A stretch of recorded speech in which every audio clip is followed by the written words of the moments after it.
Elena salió de la choza con el bebé en brazos mientras la puerta se cerraba detrás de ella sin ceremonias.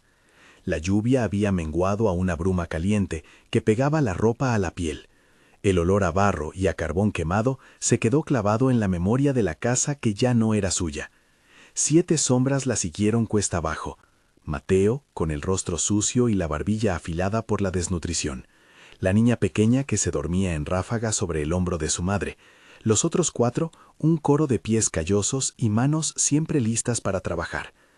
El cuñado había empujado la puerta una sola vez, y las palabras que habían salido de su boca habían sido como una sentencia.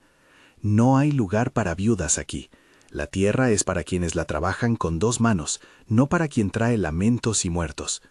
No había piedad en su tono, solo la certeza fría de quien cree que los problemas se resuelven echando a quien sobran. Elena no discutió. El calor del bebé le quemaba el pecho. El pequeño vomitaba sin fuerza, y su respiración era un tambor lento. Había que encontrar techo, algo que detuviera la fiebre que subía y bajaba como ola.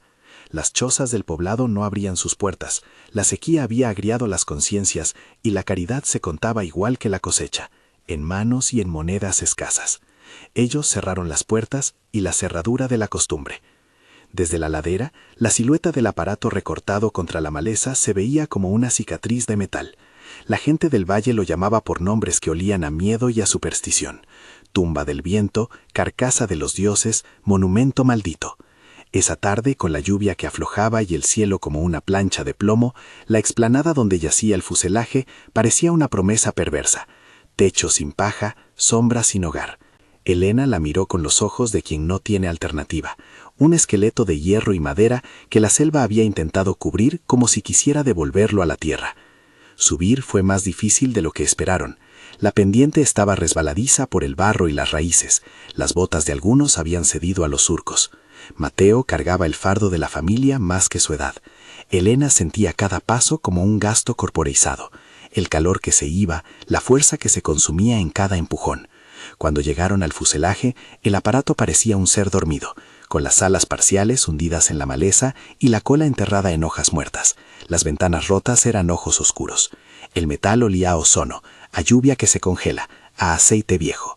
Por un instante, Elena pensó que aquella carcasa no pertenecía a su tiempo ni al lugar, que alguien la había plantado allí como un monumento de exilio. No era un lugar confortable, ni siquiera era un refugio en sentido completo. El viento se filtra por los huecos, la noche baja con frío que entra por los huesos, y las gotas que gotean desde remaches corroídos. Pero ofrecía cobijo, una curvatura que protegía del aguacero, una puerta que, aunque oxidada, se cerraba con esfuerzo. Entraron uno por uno, con las manos temblorosas. El bebé encontró el calor del cuerpo de su madre. La fiebre no cedió, y eso redobló la urgencia. Alguien dejó una manta en el suelo, y los niños se arrimaron, formando un nido de respiraciones. La primera noche fue un ensayo de vigilias. Elena se despertaba cada tanto escuchando algún chirrido del hierro, el llanto contenido de un hijo, la respiración del bebé convertida en un termómetro vivo de su culpa. Las aves se habían ido. La selva afuera era un tapiz de sombras y ruidos que una vez remoto, ahora la acechaban. A la noche, escucharon lo que la gente del valle susurraba como el lamento del avión, un sonido como un quejido largo, un gemido cuando el viento atravesaba una rotura en el casco. Los niños se presionaron unos contra otros. Las manos de Elena buscaban al bebé para comprobar que seguía respirando. Mateo, que había sufrido más rápido que su edad, miró por la ranura de la ventana. «No es un fantasma», susurró. «Es el viento en algún lado del motor». Elena no estaba segura de qué creer. La superstición crece donde la necesidad impone sus reglas.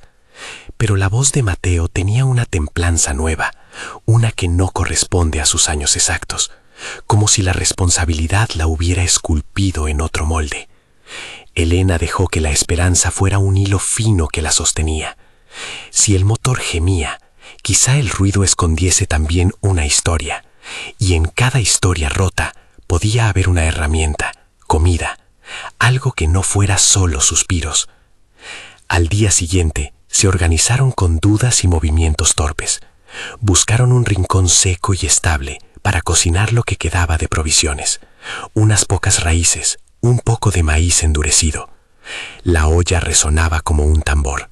Trabajaron en silencio, cada gesto clavado en la urgencia de la noche anterior. El fuselaje resultó tener compartimentos a los que la selva había cedido su entrada. En un costado, oculto entre lonjas oxidadas y telas de araña, Mateo encontró una goma atada, un trozo de alambre. Elena sintió el estómago contraerse con esa palabra antigua, posibilidad.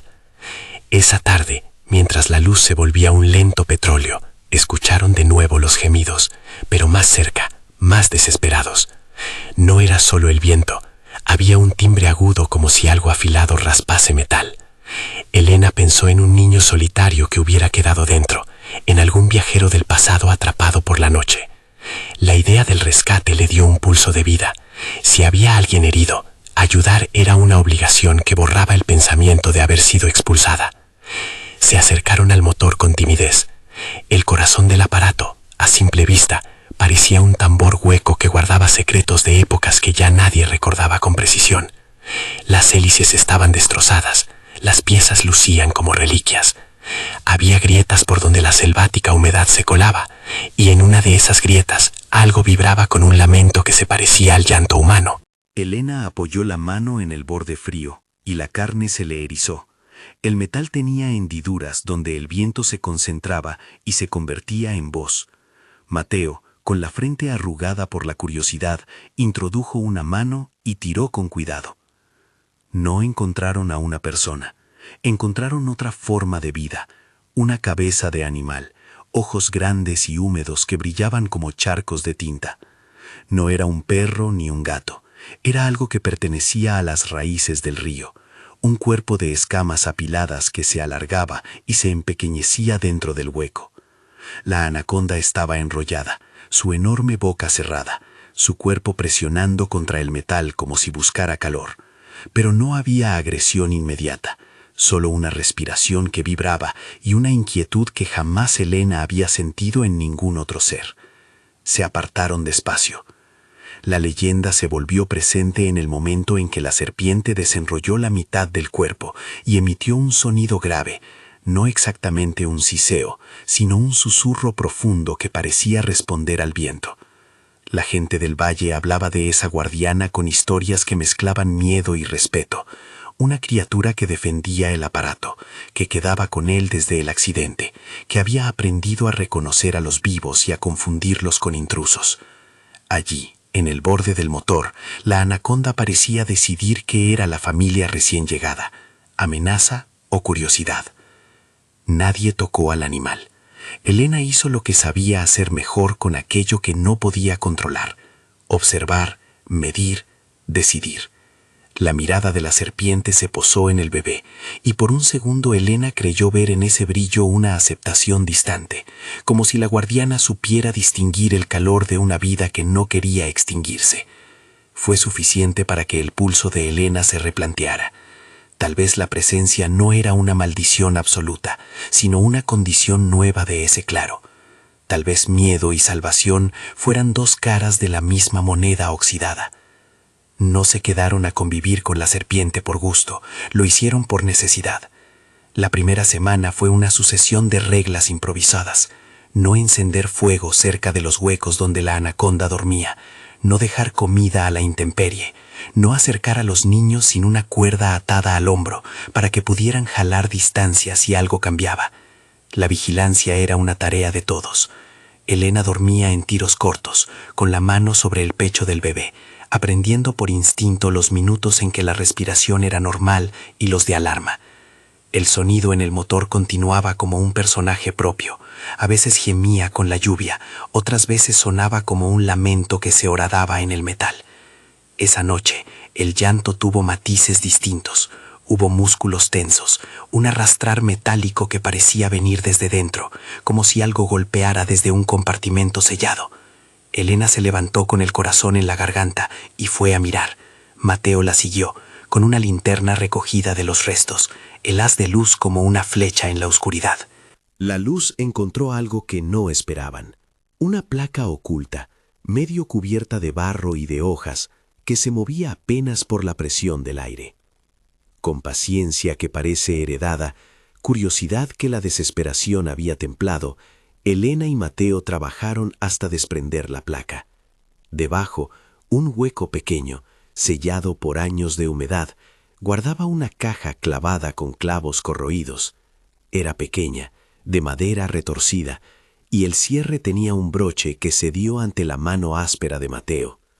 Cuando levantaron la tapa, un olor, viejo y parado, subió en forma de polvo y tinta, el olor de papeles que han guardado secretos mucho tiempo.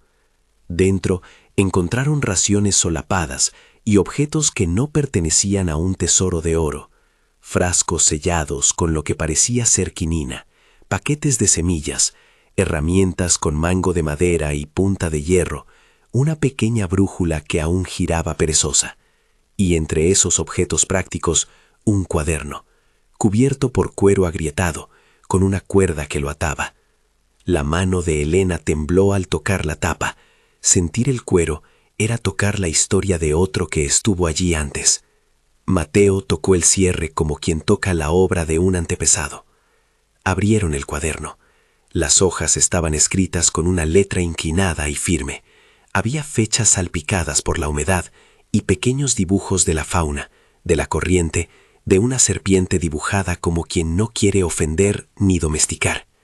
Elena leyó en voz baja, como si pronunciar esas palabras las hiciera más verdaderas. Enero, atrapado en la maleza. El aparato dejó de volar cuando el mundo dejó de estar quieto. He aprendido a escuchar a la serpiente joven que viene al agua temprano. No es mía, pero tampoco se aleja. Le he dado sobras, pan duro, raíces. No confío en la gente que pasa, pero la hermana del río tiene memoria. La caligrafía dejaba entrever una soledad que se parecía al silencio que Elena había conocido cuando su marido murió. El nombre al pie de la primera página estaba firmado con tinta corrida. Arturo. No dijeron nada un momento. La presencia del nombre pesó como una luz que encuentra la grieta. Elena imaginó a ese hombre, a su voz en el mismo fuselaje, a su respiración mezclándose con la de la selva.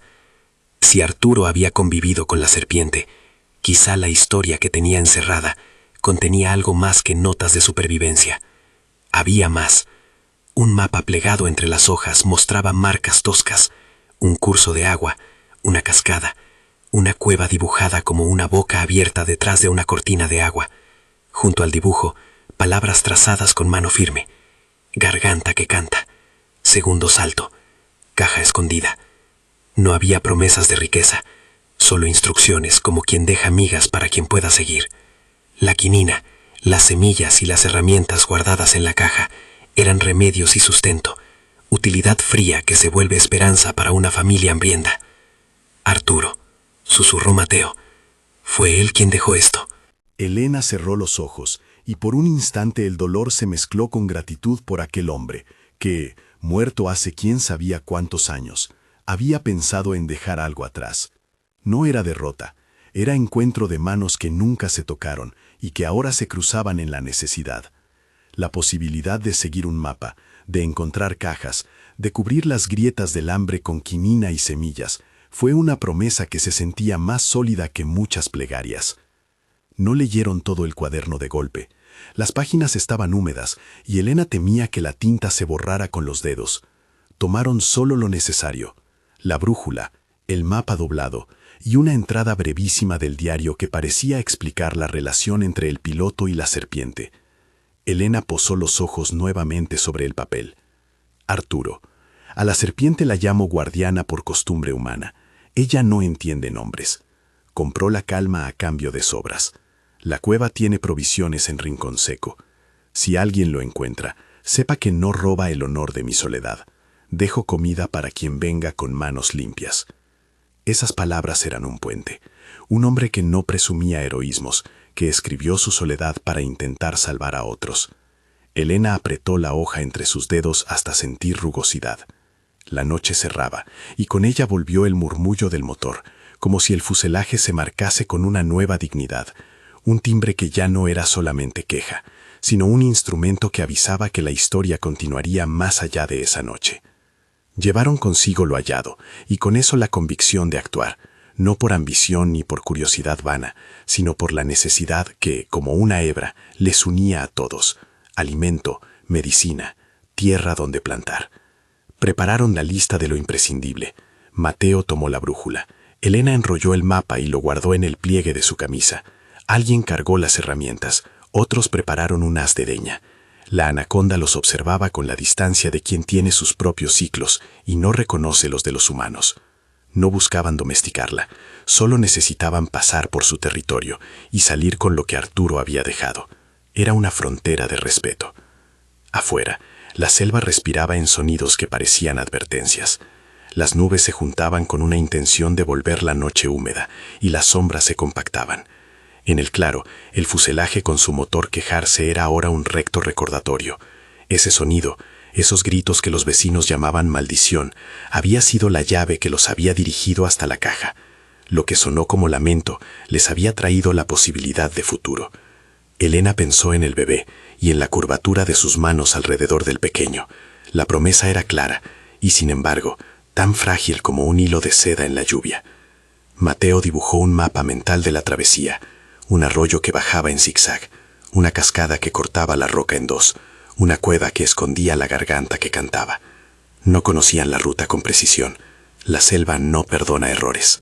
Elena recordó las historias del pueblo sobre jaguares que rondaban cerca del agua, sobre ríos que cambiaban de curso en cuestión de horas, sobre la anaconda que, lejos de ser mensajera, era una fuerza. Todo eso hizo que la lista de riesgos se alargara, pero la necesidad tenía una contundencia que anulaba el miedo en pulgadas. Sin quinina y semillas, la estación siguiente sería desolación. Esa noche, mientras los niños dormían junto al metal que aún goteaba, Elena repasó las instrucciones del mapa con la luz de una vela que parpadeaba. Mateo vigiló la entrada. Fuera, la anaconda se enroscó en su costumbre, allí donde el agua se acumulaba al borde del fuselaje. Las horas avanzaron lentas. Elena oyó, otra vez lejano, el quejido del motor. Por la primera vez, esa queja parecía agradecer, o quizás simplemente hablar, como una máquina que se sacude la tierra de encima. Elena no sabía decir si había milagro o coincidencia. Solo sabía que las manos suyas y las de los suyos estaban a punto de moverse en una dirección que prometía trabajo, no atajos. A la madrugada, cuando la bruma levantó como una cortina y el cielo aclaró sus contornos, Elena reunió a todos. Sus ojos estaban más duros, su voz más breve. Debían moverse con urgencia y cautela. No era una huida, era una expedición con destino a una garganta pictórica en un mapa de tinta y polvo. El bebé dormía con la mejilla húmeda. Elena lo besó con la frente, y sin prometer nada al azar, puso en marcha lo que el cuaderno le había ofrecido: una ruta que cruzaba la primera quebrada y seguía el curso del agua. Cuando partieron, la selva los recibió con un arco de palmas que dejaba pasar menos luz de la que suponían. Los sonidos crecían como una orquesta que olvidó su partitura. Insectos, chapoteos, ramas que caían, y en la distancia, un aullido que no era humano. Mateo iba delante, marcando el paso, la brújula colgando de su cuello como un corazón artificial. Elena caminaba con su bebé envuelto y los otros niños cerca, sus pisadas lentas y medidas. En la espalda llevaba el cuaderno de Arturo, envuelto en tela, como si llevara la voz de un muerto que ahora les servía de guía. A cada curva del camino, la selva ofrecía señales: una raíz más grande, una piedra con musgo, la huella de un animal mayor. La lluvia del día anterior había dejado el suelo blando y peligroso. Elena sintió el cansancio en cada fibra, pero avanzó. Si había algo que la viudez tenía de enseñanza, es que no hay tiempo para quebrarse. Hay que guardar fuerzas para el siguiente día. En su pecho ardía una preocupación cálida por el bebé y una claridad helada por los mayores riesgos. Si fallaban, no habría vuelta atrás. Si tenían suerte, las cajas de Arturo serían lo necesario para empezar a sembrar y evitar que el galopar del hambre volviera a arremeter. El primer arroyo lo cruzaron en silencio. El agua estaba fría como los recuerdos y corría con fuerza. Mateo hizo un puente de ramas con la ayuda de los mayores y pasaron como pudieron. Elena sostuvo firme al bebé contra su corazón y miró la cara de cada uno. Había agotamiento, sí, pero también una chispa que no estaba la semana anterior. La vida, cuando se sostiene por un hilo, a veces se organiza en una claridad más feroz. No sabían cuánto les quedaba hasta la cascada. El mapa indicaba 2 saltos, un claro con piedras lisas y luego la cueva.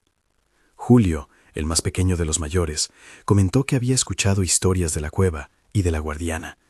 La voz de los cuentos se filtraba en la realidad del machete. Elena afirmó que seguirían cuidados y con respeto. El instinto de la madre no es una sola cosa, es también la voz de la prudencia. Cuando escucharon por primera vez el golpe del agua desde lejos, como si una sábana de plata se descosiera, todos contuvieron el aliento. La cascada era más que sonido, era un muro móvil. A medida que se acercaban, el aire se volvió más húmedo y el sol se quebró en miles de gotas flotando en el polvo. El mapa parecía correcto. El segundo salto estaba allí, en una curva donde el agua iba a caer en un hueco profundo. Detrás de esa caída, como lo había escrito Arturo, se insinuaba la boca de la cueva, oscura y fría. Elena advirtió a todos que bajaran con cuidado. Las rocas estaban resbalosas.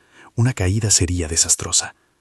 Mateo se adelantó, el mapa en mano, y tanteó una entrada lateral. La brisa que salía de la cueva olía a estalactitas, a insectos encerrados y a algo más, a madera vieja, olor del que proviene del interior de las cosas guardadas mucho tiempo. Al seguir a Mateo, Elena sintió no miedo, sino una tensión brillante, como la cuerda de un arco a punto de disparar.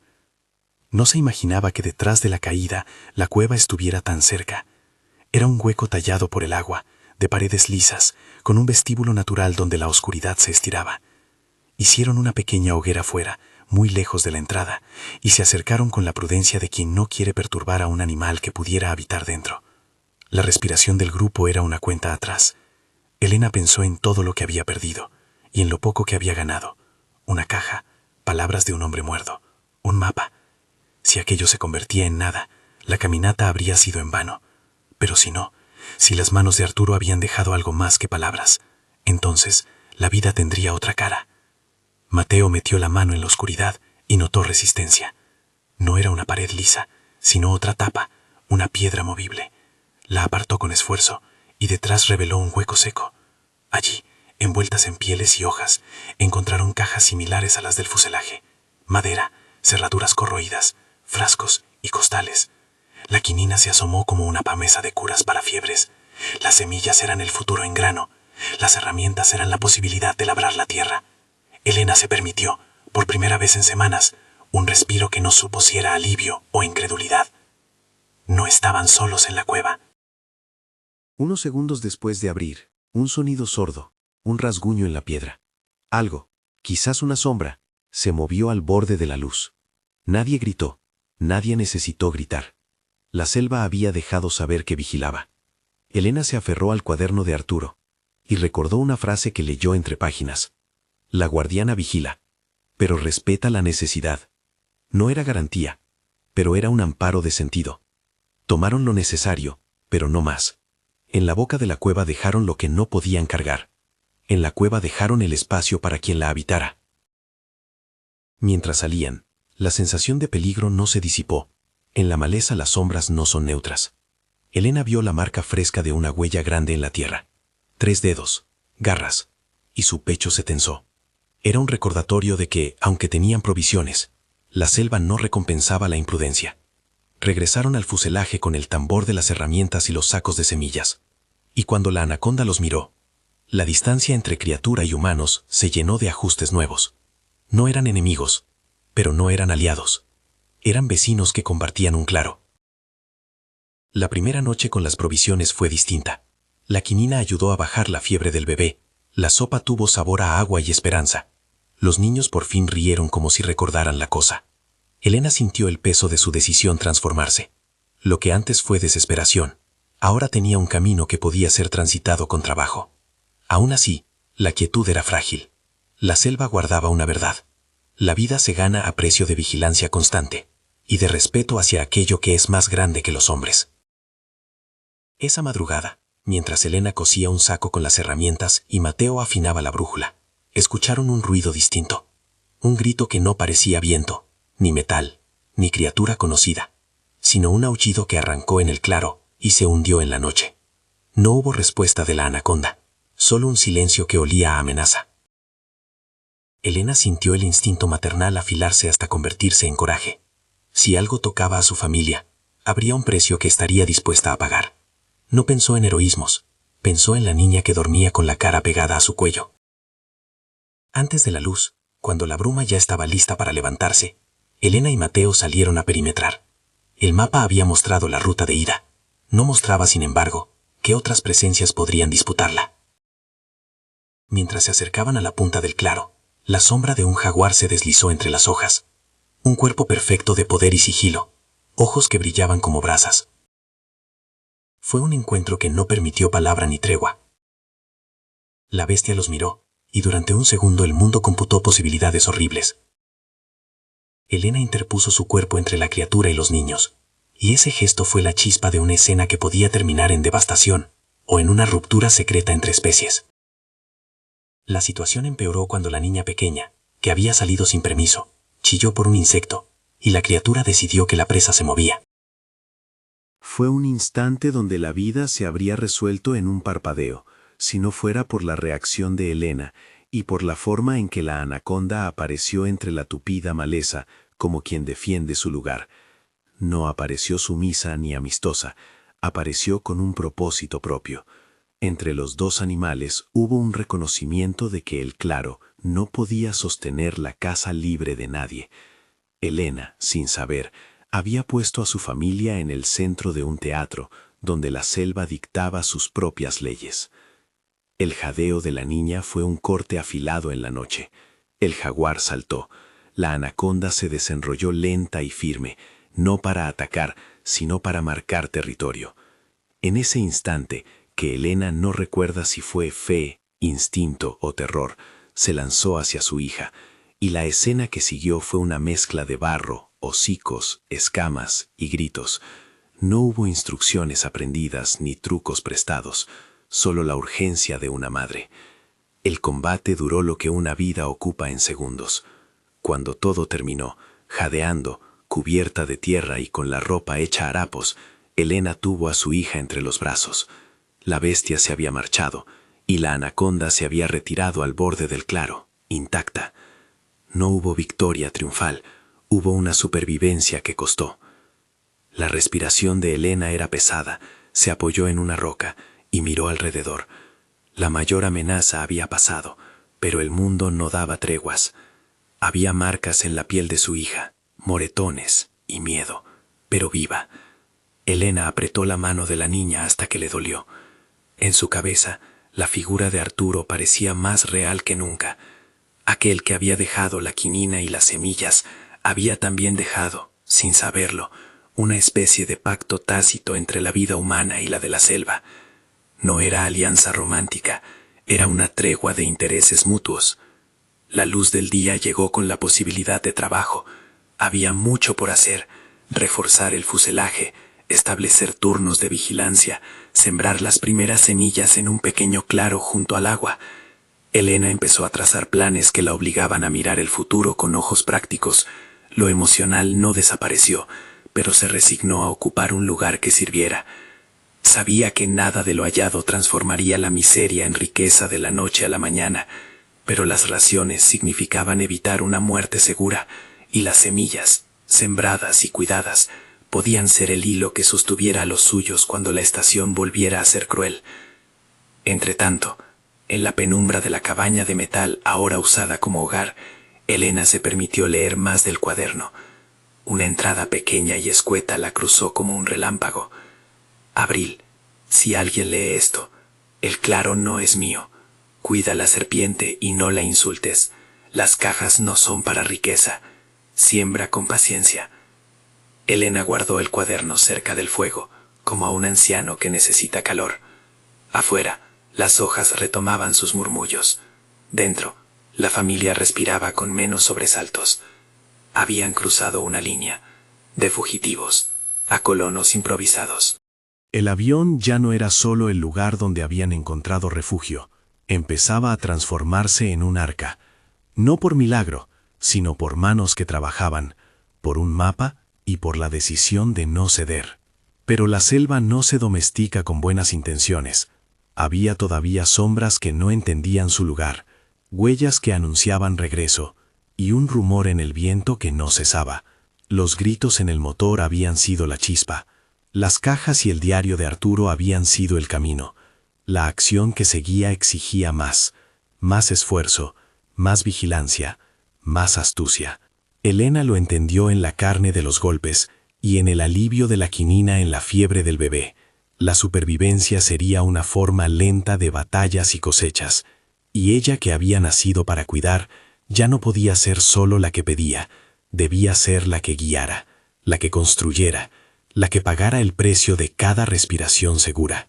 Poco antes del crepúsculo, mientras ataban las provisiones a la espalda y revisaban el mapa por enésima vez, alguien señaló hacia la cola del avión.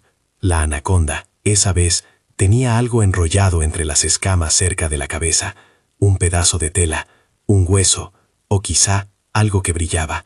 Por un instante, la escena parecía una invitación o una advertencia. La guardiana había recogido algo del mundo humano y lo mostraba como si dictara condiciones. Elena apretó el mapa contra su pecho. No era el final de su historia, era apenas un comienzo que pedía movimiento. En la noche que caía, la familia se preparó para lo que exigía el mañana. Esa noche, mientras la lluvia volvía a tejer su rumor sobre el fuselaje, Elena cerró el mapa en el pliegue de la camisa y dejó que el cansancio la arrastrara hasta un sueño hecho de respiraciones compartidas. Pero el sueño era corto. La selva no concede largos reposos a quienes empiezan a devolverle lo que les ha sido negado. Al amanecer, la familia despertó con la disciplina de quien comprende que la vida exige, desde el primer aliento, una lista de pequeñas certezas: vigilia, agua, comida y el cuidado del que está más débil.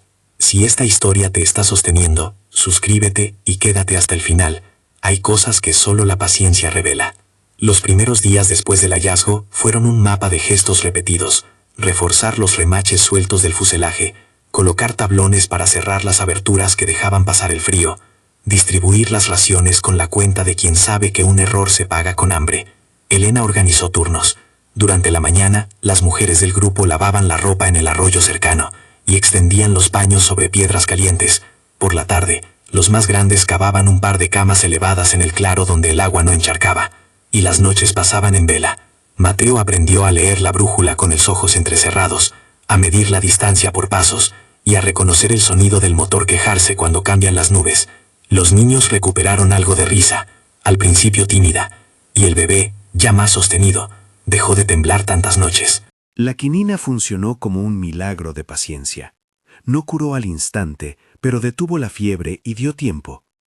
Elena recordaba las manos de su esposo hace años, el calor de su pecho. Ahora era su propia mano la que calmaba temblores.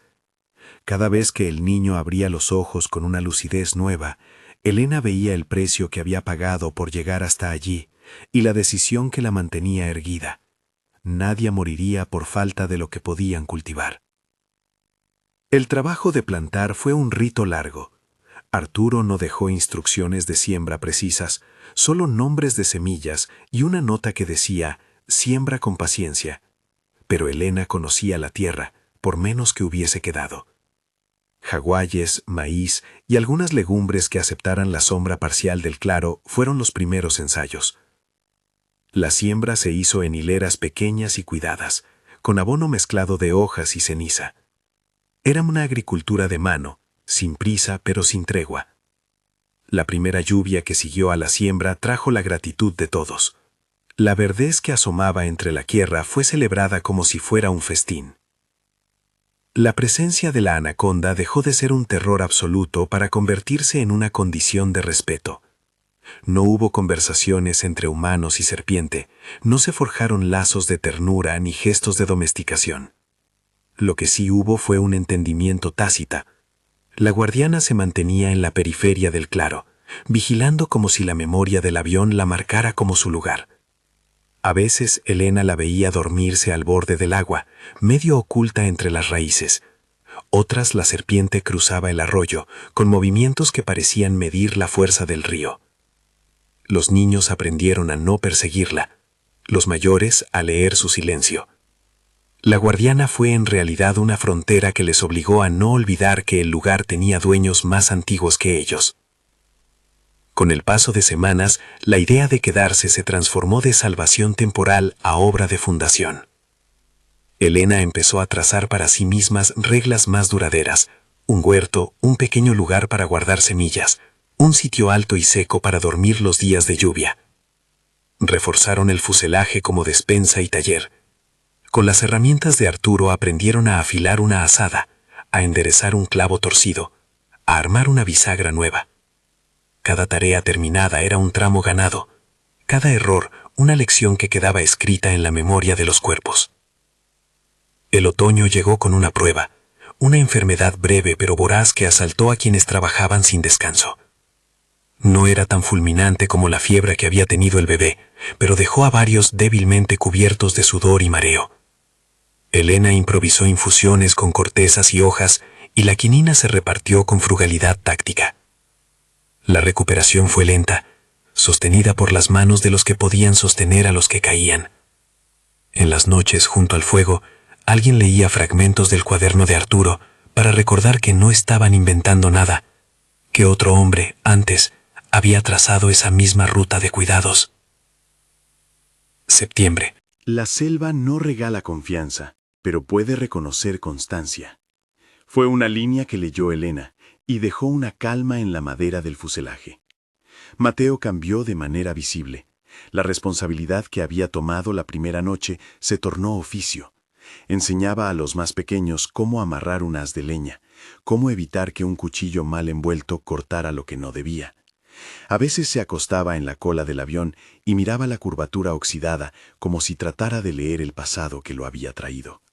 La brújula colgaba siempre en su cuello, no porque necesitara orientarse constantemente, sino porque era ahora símbolo de algo que había ganado, la propia capacidad de decidir.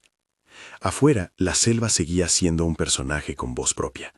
El jaguar, que había rondado una vez, dejó su rastro en el barro y en las historias susurradas.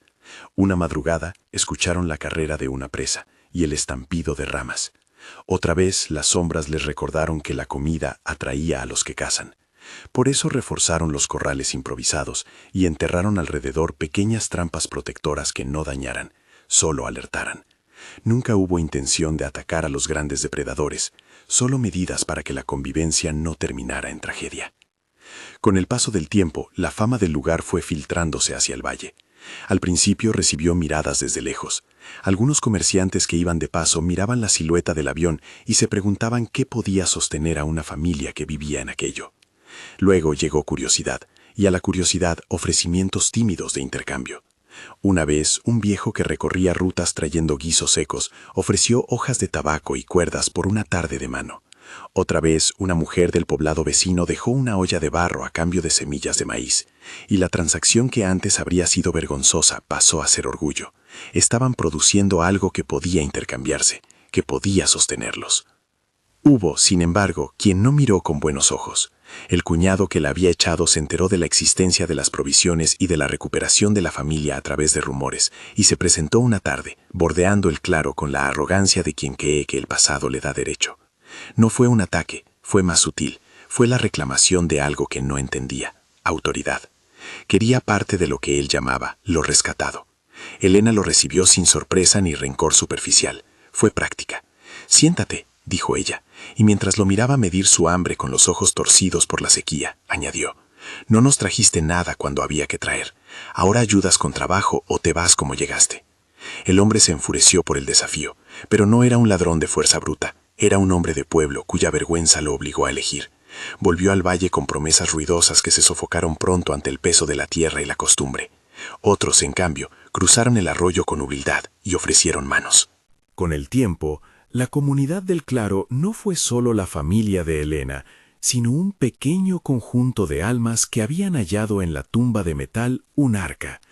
Gente que comprendía que no era el avión lo que daba la vida, sino el trabajo que le ponían. Hubo noches en las que Elena dudaba. Sentía el cansancio como un peso en los huesos, y en los silencios entre la siembra y la guarda de los niños volvía la voz de su esposo como alguien que le susurraba en la memoria. Pero la duda no le robó la certeza. Había construido un sitio donde los suyos podían vivir y crecer. La vida, que había empezado como un rumbo marcado por expulsiones y frío, ahora avanzaba con ritmos: plantío, riego, cosecha, reparación, enseñanza. Los hijos aprendían a hilar como quien aprende a contar. Los más pequeños jugaban con trozos de madera. Los mayores iban y venían con encargos puntuales al valle. Nada era cómodo, pero todo era posible. Los inviernos trajeron noches largas y cielos claros. Las semillas germinaron según la paciencia de Elena y dieron por primera vez lo suficiente para almacenar. Se construyó un pequeño granero bajo la cola del avión, y allí, entre la sombra del metal y la raíz de la tierra, se apilaron sacos que olían a promesa. La anaconda, por su parte, se convirtió en un actor constante y silencioso. Los habitantes notaban su presencia en las mañanas de bruma, cuando su cuerpo era una línea oscura que atravesaba la superficie del arroyo. Nunca se mostró cariñosa, nunca se acercó a la gente en busca de alimento, simplemente estaba, y su existencia enseñó a todos una lección de límites. Ni el hombre es soberano, ni la selva totalmente exenta del hombre. El verano siguiente presentó una adversidad que demostró que aún quedaba por pagar. Una sequía tardía dejó el arroyo raquítico. Los brotes necesitaron más cuidado, y el grano que era para semilla se redujo para raciones. Elena sintió la tensión de nuevo apretando la garganta. Se reunieron y decidieron racionar con rigor, enviar a los más capaces a buscar fuentes de agua a distancia y multiplicar el cuidado de las plantas por noches de riego con cántaros. Hubo días de hambre contenida, miradas cortas y manos que se cerraban. Pero la familia, ahora extendida, se sostuvo con la certeza de que era parte de un todo que valía el esfuerzo. En una tarde de aquel verano agostado, Mateo regresó antes que el resto. Venía con la cara sucia y una calma que le había hecho madurar el gesto. Traía consigo a un hombre joven que había encontrado bebido en la orilla de un camino. El hombre, con las botas rotas y la voz quebrada, contó al borde del fuego que había perdido a su madre y que el valle no le daba tregua. Elena lo miró, evaluó lo imprescindible y no hizo preguntas que no fueran necesarias. Le ofreció una cama de paja y pan. Con el tiempo, ese hombre se quedó, se sumó a las labores y se convirtió en el herrero improvisado que la comunidad necesitaba.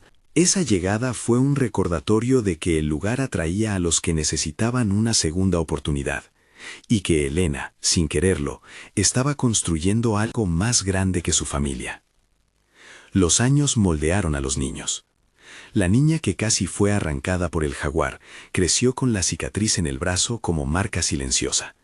De vez en cuando se tocaba el sitio con gesto de agradecimiento y miedo.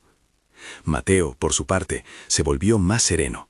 Su autoridad no era impuesta, sino ganada. Ayudaba a leer el diario de Arturo a los que llegaban nuevos, y a veces tarareaba las fechas y las notas del mapa como quien recita una genealogía. Elena observaba todo con una mezcla de orgullo y alarma. Las vidas que había rescatado tenían ahora posibilidades que ni ella misma había imaginado. En una tarde de vendimia, mientras el sol acunaba la cosecha, un extraño acontecimiento rompió la rutina. Un grupo de hombres llegó desde la loma del otro lado del valle. No eran muchos, pero venían con un aire distinto. Algunos tenían herramientas gastadas, otros solo capas. Sus ojos fueron primero al avión, luego a la gente, después a la tierra prometida. No trajeron armas, pero sí una curiosidad que podía convertirse en disputa. Elena los recibió desde la distancia que su identidad exigía, paciente, firme. El líder del grupo, un hombre con cicatrices que hablaban de muchas estaciones, habló con voz medida. Venían porque la sequía había empujado a su gente y porque la historia del avión con provisiones había llegado a sus oídos. Dijeron que buscaban un trato, mano a cambio de trabajo, semillas a cambio de vigilancia. Elena escuchó, pensó y propuso algo que salió de la experiencia acumulada: compartir tareas, no repartir lo que no podían pagar. Quería que el claro fuera una colaboración y no una dependencia o una conquista. El hombre escuchó, sopesó y aceptó. Llegó así un momento en que la comunidad se amplió sin perder la estructura que Elena había impuesto. Los nuevos miembros trajeron saberes que Elena no tenía. Una mujer enseñó a curtir cuero con una técnica que multiplicó la utilidad de los sacos viejos. Un anciano mostró cómo conservar semillas en huecos de ceniza para que no germinaran antes de tiempo. Y en las noches, junto al fuego, se recitaban historias de otros valles, costumbres que enriquecían la convivencia del claro. Nadie transformó la anaconda en leyenda domesticada. La guardiana siguió siendo respeto vivo, y los recién llegados aprendieron a no burlarse de aquello que no comprendían. Con los años, la voz de Arturo fue menos una guía y más un compañero. El cuaderno fue leído con reverencia en noches de tormenta. Cada fragmento que guardaban en la caja era una lección de prudencia, de humildad. Otra entrada, que encontraron por casualidad entre páginas gastadas, decía: Noviembre. Siéntanse a la luz de una hoguera. No tomen lo que no necesitan. Si han de llevarse algo, que sea para sembrar el mañana. Esa frase fue repetida muchas veces, como quien repite una oración que ayuda a sostener el pulso. El tempo de la vida en el claro hizo que los niños de Elena crecieran con la certeza de que nada les sería regalado. Construyeron una escuela rudimentaria en una de las cabinas del avión, con tablas que servían de bancos y una pizarra vieja. Un maestro voluntario llegó desde la llanura y enseñó a leer y a escribir con tiza. Los nombres que antes eran solo de la familia se mezclaron con otras palabras: oficio, historia, futuro. En esas clases a veces se leían las líneas de Arturo para recordar que la generosidad de un hombre desconocido había alterado el destino de muchos. La coexistencia con la anaconda, que había comenzado por temor, fue describiéndose con matices de intercambio. La serpiente mantenía sus rutas y, curiosamente, la actividad humana delimitó nuevos senderos que evitar. La presencia de los humanos organizó la fauna alrededor de la finca. Algunas presas se movieron a zonas menos accesibles. El jaguar aprendió a cazar en territorios distintos. Nada de esto fue obra de planes. Fue el resultado de límites trazados y de respetos cumplidos. Hubo quienes interpretaron ese orden como un pacto, pero Elena siempre recordó que el único pacto era de prudencia: pagar cada día por no invadir lo que no les pertenecía. Una temporada particularmente dura puso a prueba lo construido. Un desborde de lluvia más violento de lo acostumbrado arrancó parte del terreno junto al arroyo, llevándose con él bancos de siembra y arrancando una pequeña parte del granero. Fue un golpe que trajo desaliento.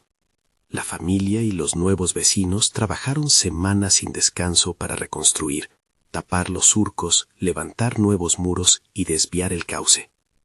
Fue durante esa reconstrucción cuando Mateo encontró, en un recoveco que dejó la tierra, una pequeña caja de metal casi incrustada en barro. Dentro, una brújula de latón y una nota doblada, la caligrafía de Arturo, más vieja, con un trazo que dejaba ver su desgaste. Aunque la lluvia se lleve, lo que quede somos nosotros. Siéntense y cuenten lo que tienen. La memoria hace fértil la tierra. La frase llegó como una orden amable, y en la tarea de recomponer, Elena sintió que la presencia de aquel hombre era un soplo de ánimo. La reconstrucción no fue sencilla. Hubo noches en las que Elena se preguntó si la sed y el trabajo no serían más fuertes que la voluntad. Pero cada vez que su duda la asaltaba, alguien traía una solución mínima. Una madera que ajustaba un poste, una mano que sostenía una piedra, una canción a la hora del trabajo que ahuyentaba la fatiga. La labor colectiva se convirtió en una música de manos, en una coreografía que selló el claro como comunidad. Con el tiempo, lo que fue refugio se pareció cada vez más a hogar. La tumba de metal perdió su halo de maldición y ganó apodos nuevos: arca, casa de hierro, lugar de promesas. Los que llegaban de otros valles miraban con menos miedo la silueta oxidada y con más deseo de aprender. La historia del motor que gemía y de los gritos que no eran de fantasmas, sino de un viento que guardaba un secreto, se convirtió en relato que se contaba a la luz de hogueras. Los gritos nos llevaron al mapa y el mapa nos dio futuro, decían los niños amigos. Años después, cuando el cabello de Elena traía ya hebras de plata y las manos marcadas por las jornadas, Su familia estaba asentada. Mateo había tomado el oficio de líder de lo común. No era jefe ni patrón, sino quien convoca y escucha. La niña del brazo marcada tenía un hijo que correteaba por las hileras de maíz. La anaconda seguía presente, al borde del agua, la guardiana que ni amenazaba ni convidaba. Arturo, en la memoria, ya no era solo un piloto desconocido, era un hombre que bailaba entre agradecimientos y respeto. En una noche de luna plena, Elena reunió a todos en el interior del fuselaje. Las tablas crujían bajo las pisadas y el aire olía a harina y cacao tostado. Con cuidado abrió el cuaderno de Arturo y leyó en voz alta una página que nunca habían usado en las tareas comunes, sino en las ceremonias íntimas de recuerdo. Julio, si alguien construye con sus manos, que también cante para que la selva escuche y no olvide que aquí se vive con trabajo humano. No pido más que la memoria y la prudencia. Las palabras resonaron. Entonces Elena, con la voz que había aprendido a templar entre la dureza y la ternura, contó a sus nietos la historia de la primera noche en que llegaron al avión, del llanto del bebé, del empujón del cuñado, de la placa que crujió y de la caja que albergó quinina y semillas. No era una fábula ni una leyenda sagrada, era la crónica de una vida tejida con manos ásperas. Al terminar, guardó el cuaderno junto al fuego y mirando la curvatura oxidada del motor, dijo en voz baja: «Esto nos eligió tanto como nosotros lo elegimos a él». El último acto que cerró esa etapa fue sencillo y simbólico. En la mañana siguiente, los mayores se reunieron y fueron hasta el motor. Allí, entre la humedad y la sombra, la anaconda dormía como siempre. Elena y Mateo colocaron una pequeña ofrenda de semillas junto al borde donde la serpiente solía esconderse. No era un regalo para domesticación, sino un gesto de respeto que hablaba de dos memorias, la humana y la animal. Después, sin fanfarrias, colocaron una tabla con el nombre de Arturo. Arturo, quien compartió el mapa. No era una estatua, era un recordatorio para que nadie olvidara que fue el gesto de un hombre el que había desviado el destino de muchos. Los últimos años trajeron lo que toda fundación espera: continuidad. Los hijos y nietos tomaron las tareas que les correspondían, enseñaron a los nuevos a leer la brújula y a entender que la supervivencia era, en su fondo, una forma de generosidad. El claro se transformó en un punto de intercambio donde se hablaba de siembra y de trabajo, no de riqueza ni de presunción. La anaconda nunca fue celebrada como amiga, fue respetada como lo que era, una fuerza de la naturaleza con memoria propia. En la vejez, Elena solía sentarse en la cola del avión y escuchar el viejo motor que gemía con el viento. Para ella, ese quejido ya no era un lamento, era un himno. Un himno forjado por el roce de la lluvia en la chapa y por el tiempo que había curado heridas. Uno podía cerrar los ojos y sentir que el metal, que alguna vez fue tumba de hierro, ahora entonaba una canción de resguardo.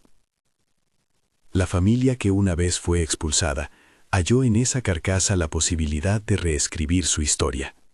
Lo que parecía maldición se había vuelto patrimonio. Los días finales de Elena fueron tranquilos y llenos de ruido pequeño. Risas, pasos de nietos, el rumor del arroyo. Antes de irse, en una madrugada clara, pidió que le pasaran el cuaderno. Leyó una última entrada con voz que era un hilo. Diciembre. La selva guarda memoria. Si cuidas, ella cuida. No prometo milagros, prometo frutos al que trabaja y el resguardo del que respeta. Cuando Elena murió, no hubo grandes pompas. Se hizo lo que se debía. Una pequeña ceremonia en la que se leyó el cuaderno. Se cantaron canciones que se habían aprendido en la escuela improvisada y se dejó una rama a la orilla del agua como señal. La anaconda no se acercó ni se alejó, simplemente siguió con sus movimientos silenciosos, como si el acontecimiento fuera natural en el ritmo del lugar. Los hijos la enterraron cerca del fuselaje, en un lugar donde la raíz de un árbol ya firme abrazaba la tierra. Sobre la tumba colocaron la pequeña tabla de Arturo y otra que decía Elena, madre que abrió un claro. Con el tiempo, la historia de la mudanza forzada y del motor que gemía se transformó en canción que los niños cantaban en los caminos. Décadas después, cuando la memoria humana se vuelve más amable, llegaron visitantes que querían ver el lugar del que hablaban las historias. Un avión oxidado en medio de la selva, una comunidad que había aprendido a vivir con la guardiana del arroyo, y un cuaderno que todavía, con cuidado, se conservaba entre tablas protegidas. Algunos venían en busca de aventuras, otros en busca de una lección de paciencia. Todos se marchaban con algo: la vista del maíz mecido por el viento, el recuerdo de un jaguar lejano, y la presencia de una serpiente que no era ni amiga ni enemiga. En la penumbra de una tarde, un niño preguntó a Mateo, ya anciano y con la voz gastada por tanto hablar, por qué la familia había elegido quedarse en un avión y no en un terreno del valle. Mateo miró el horizonte, donde la silueta oxidada dibujaba una línea en la selva, y respondió con sencillez: porque allí nos tocó empezar. Porque fue un lugar donde aprendimos que las cosas que valen requieren trabajo, y que los gritos del mundo a veces esconden algo que puede cambiarlo todo. La anaconda, al amanecer, se enroscó sobre la sección del motor, como si custodiara una puerta que ahora abrían los que la respetaban. El quejido metálico, cuando el viento soplaba, sonaba diferente. No era lamento, sino eco de nombres: Arturo, Elena, Mateo, y de cientos de manos que con paciencia habían dado vuelta la mala fortuna. Y en la voz de quienes contaban esa historia quedó la certeza de que el miedo, bien mirado, puede ser brújula, que los gritos que alguna vez señalaron la desgracia, en manos de los valientes, se convierten en rutas. Cuenta la gente del valle que si una noche cualquiera te sientas junto al fuselaje y escuchas con atención, oirás un sonido que parece un motor triste transformado en canción. Es la voz del lugar que recuerda cómo un llanto condujo a una familia hacia un mapa, y cómo ese mapa fue semilla. Si has vivido algo que te cambió y quisieras contarlo, comparte en los comentarios qué decisión te salvó. Y si esta historia te habló, compártela con alguien que crea que los imposibles también pueden ser construidos con manos.